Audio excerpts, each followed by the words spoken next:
Hello, everyone. I don't know how I did this, and I don't have time to make something new, so please enjoy my face as the background of this poster. Okay, so I'm talking about stimulability treatment today. Um, the lady most responsible for creating this approach is Adele Michio, but the article that I got that helped me create this entire presentation was with her and Mary Albert. And that article is called Enhancing Stimulability, a Treatment Program. And you can find that in the Journal of Communication Disorders, volume 29 from 2000 or 1996. Ooh. And it just proposes that the stimulability approach can increase a child's phonetic repertoire or inventory, whatever you want to call it, and therefore increase his or her intelligibility. What is the stimulability approach? Well, it is an early intervention phonological therapy method that's designed to increase the number of sounds a child can imitate or produce with support in isolation or within syllables and words by using auditory and visual cues rather than focusing on perfect production of a single sound. And the key characteristic is that all target sounds are incorporated into every session. This approach, who does it benefit? Well, it originally was developed for young children aged 2 to 4 years with a limited phonetic inventory and severe speech disorders. However, in the article previously mentioned, they also did state that they used it in small groups as well, and not just in individual sessions or one-on-one sessions. And it can take anywhere from 4 to 12 weeks, and it's recommended to do it once or twice a week for 30 to 45 minutes. Okay, moving on. Oh, we have the foundational philosophies. Okay, there are 5. So the facilitate system-wide generalization is just that treatment will be most efficient when sounds that are likely to result in the most generalization are targeted. And then more generalization occurs when unknown aspects of the system are taught. Increase the size of the phonetic inventory.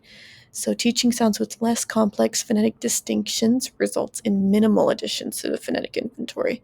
Teaching sounds with more complex phonetic distinctions, however, results in the addition of more sounds to the phonetic inventory. Number 3, teaching stimulable sounds results in limited generalization. So teaching non-stimulable sounds results in acquisition of the treated sounds as well as untreated stimulable sounds. And number 4, associated speech sounds with items of interest to the child. So it's very important for them that the child maintains attention, and to do so, they have actually created specific cards that have special characters and special movements that go with them for all the consonants in the English alphabet or in our phonetic repertoire. Okay. And then 5, achieve early success. And so to actively involve a child in the treatment, both stimulable and non-stimulable sounds are taught concurrently. And so this is where we're focusing on just doing the activities, whether successfully or unsuccessfully doing the activities from the child's perspective. So again, they get to use the gestural movements, and they get to request those special characters in order to practice hearing and producing those phonetic speech sounds. Okay, moving on to key components. There's my face again. All right. What are the 6 key components? 1, directly target non-stimulable sounds. 2, that joint attention between the clinician and the child. 3, the special movements that are associated with the speech sounds, which we'll get to that, and also the special characters for each speech sound. Number 5, again, maintaining the child's interest throughout. So that's why we have those special movements and characters. And then 6, always providing positive feedback. Okay, so here's where we answer a lot of the questions or define more of the things that we've been talking about that might still be unclear. So these are the phases of intervention. Phase 1 is elicitation probe. And so here we have our stimulability probe or elicitation probe, whatever you want to call it. And you would use this in the first 1/3 or just the first part of the session, and it's usually about 5 minutes long.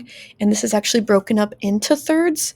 So you do 1/3 in the first section, 1/3 in the second, 1/3 in the third session in order to complete the whole thing. And the point of that is just to avoid losing the child's focus or attention on the activities. So again, about 5 minutes. Phase 2, introducing the character cards, and this should be about 5 minutes as well.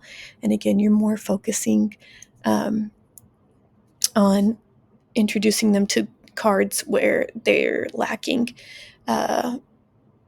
different sounds in their phonetic inventory. So for example, this is cheeky chick, and I'll move my camera so you can see me. Hello again. So for cheeky chick, when you say it, you would say cheeky chick, like that, like she's just cheeky. And so each special character has a different movement that you would do with them. Again, I'm so sorry, I just don't know how to technology. Okay, and the next activity, so now 10 minutes have passed, right, in our session. So the next activity is actually divided into 3. So you would do 3 10-minute activities that are for stimulating, and it would involve those cards as well. So you could do something like go fish. You could do something like matching, and so when they're matching, matching, you would say, "Oh, who did you find?" And then they would flip the card and say, cheeky chick," and again, making that they could possibly be saying the whole name or just saying the making the gesture to show you that they know who that is, and then therefore associating the name and those sounds with that character.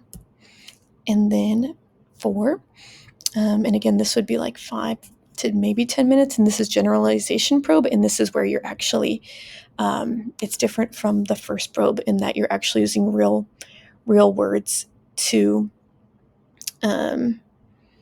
model and then prompt the child to say.